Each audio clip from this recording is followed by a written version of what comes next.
শিশু একাডেমি স্থাপন করেছিলেন, ওইখানে সারা বাংলাদেশের শিশু একাডেমি আছে। এই সংস্কারগুলো তো আমাদের এই দলের বিএনপির। তো আমরা সংস্কারকে ভয় তো পাই না, আমরা সংস্কারকে স্বাগত করি, তাই না? এখন ধন্যবাদ, যেহেতু 12টা জায়গায় একমত হতে পেরেছি আমরা। সমস্যাটা ওই জায়গায় হয় যখন দেখি যে নতুন নতুন চিন্তা আসছে, সেই চিন্তা করতেছে আমাদের দেশ জাতি ঠিক পরিচিত নয়।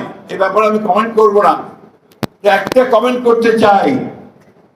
এই যে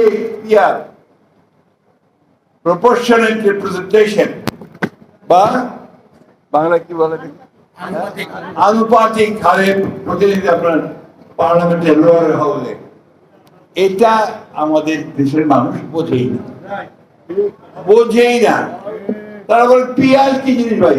যারা এখনো ইভিএম এ ভোট দিতে পারে না, বোঝে না ঠিক মতো, যার ফলে ইভিএম এ ভোট দেয় না, তার পিয়ার বুঝবে কি করে? এই চিন্তা ভাবনা থেকে দূরে সরে যেতে হবে। এবং দুঃখজনক ভাবে আমাদের দেশের কয়েকটা রাজনৈতিক দল এটাকে প্রমোট না বন করে বসে আছে, এটা না হলে নির্বাচনে যাব না। কি বলবো বলেন?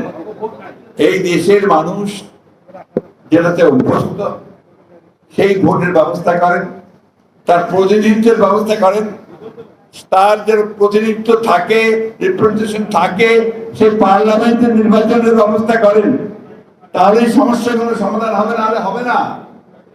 বাইরে থেকে এসে বসে বা কাউকে আপনার নতুন নতুন চিন্তা ভাবনা দিয়ে কিন্তু দেশের সমস্যার সমাধান করা যাবে না। আমরা খুব পরিষ্কার করে বলতে চাই, আমরা চাই অবিলম্বে সংস্কারগুলো শেষ করুন, অবিলম্বে এই যে একটা আছে একটা সনদ ঘোষণা, সেই সনদও ঘোষণা করুন।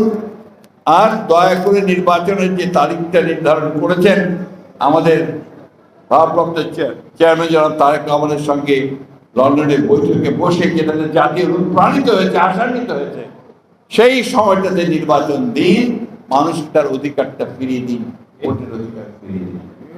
বন্ধুগণ, বক্তব্য দীর্ঘ করবো না, আপনাদেরকে অনুরোধ করব, আপনার শফিউল বারী বাবুর স্মরণে যারা তাকে ভালোবাসেন একটা ফাউন্ডেশন তৈরি করেন, যে ফাউন্ডেশনের মধ্য দিয়ে তার জীবন, তার রাখা, তার কাজগুলোকে বেরিয়ে আসবে, এবং ওটার মধ্যে দিয়ে আপনার ভবিষ্যতে মানুষকে আরো সাহায্য করতে পারবে।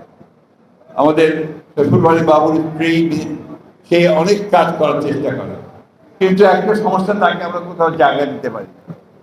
আমি সবাইকে অনুরোধ করব, তাকে যেন আমরা জায়গা দেই, রাজনীতি, সমাজ সবকিছুর সঙ্গে জড়িত হবার, শফিউল বারী বাবুর স্বপ্নকে বাস্তবায়িত করবার একটা সুযোগ সে যেন পায়, তার সন্তানেরা যেন লেখাপড়া শিখে মানুষ হতে পারে, শফিউল বাবুর নাম যেন তারা উজ্জ্বল করে রাখতে পারে, সেই দোয়া আল্লাহ তাআলার কাছে চাইছি। আপনাদের